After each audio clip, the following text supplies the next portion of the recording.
Hello, here for video 2 about, the second night of my daughter existing in her bedroom. I'm literally sitting outside my work right now in a parking garage, and you can see cars just zooming by, and I apologize for that. So that second night, well, during the day, as I was preparing for, we're going to do this again, I took down William's crib and I moved it to the other bedroom, which is not painted purple and is more suited for a baby compared to a toddler. So I moved him over, and when I was taking down the crib, he seemed kind of like he was, I don't know if this is just me projecting, but he seemed cognizant that something weird was happening, and he cried a bit, but when I put it back up, he was like, oh, there's my bed. When I put him to bed that night, he didn't have too much of a problem. He fussed a little, and he woke up again at I think 11 o'clock and cried a little bit, but then he went back to sleep, and he's been pretty comfortable in there ever since.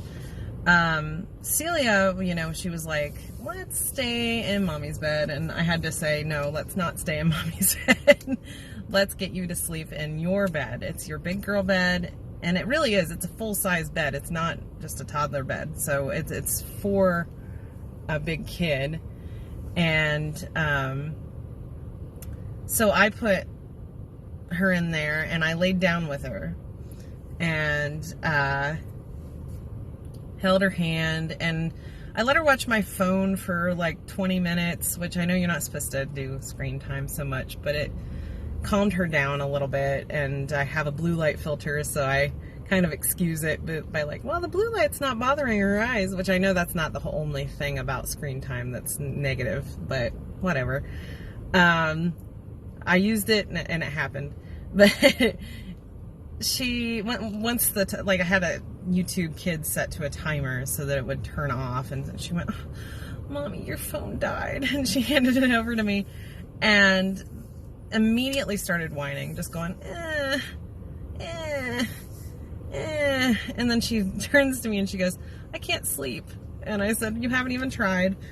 And this went on for an hour and a half of her just, and then if I ignored it, she would full on cry. I lost my temper at one point. I said, why are you doing this to me? Because I don't know. I'm not perfect, and I don't ever pretend to be perfect. I make mistakes, and that was a mistake. I shouldn't have made her feel bad for her being uncomfortable in a new situation. And that's something I've been telling myself ever since, and I have not said anything like that ever since. But the first night, and she cried a little, and I said, I'm sorry. I should not have said that to you. I'm very tired, and people say mean and hurtful things sometimes when they're tired, and it's not an excuse. I should watch myself more. And I said, your bed is made for good dreams, and it is made for you to have good dreams, and it's here for you, and so you're gonna have the best dreams in this bed. And she says, well, I dream of Mamaw. She was talking about my mom. She hadn't seen my mom for a few days, and she wanted to play with her, and I said, yes, if that's your definition of a good dream, yes, you would dream of Mamaw. And she said, okay. And then she goes, Mommy, can you sing to me? And I said, the thing is, she never asks me to sing, ever. I sing all the time to William. That's just part of his bedtime routine at this point, and I don't sing to Celia, and she never asks for it. So I was like, okay, sure. And it occurred to me, she wants to have a bedtime routine like what William has. So I sang. I said, what do you want me to sing? She said, Que Sera Sera, which is the first song I sing to William every night. So I sang, I went, when I was just a little girl, I asked my mother, what will I be? And her eyes just drooped. And so I sang that song. I, just for good measure, sang the next song on the list, which is You'll Never Walk Alone from Carousel. Then I sang the next song, which is Silver Bells.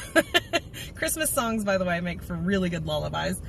And she fell asleep. And I thought, holy crap, that was amazing. Now she'll wake up in a half an hour and I'll need to be back up here.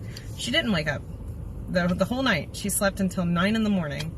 So that second night, other than me losing my temper and her fighting sleep for an hour and a half, I consider a great success. So stay tuned for night 3.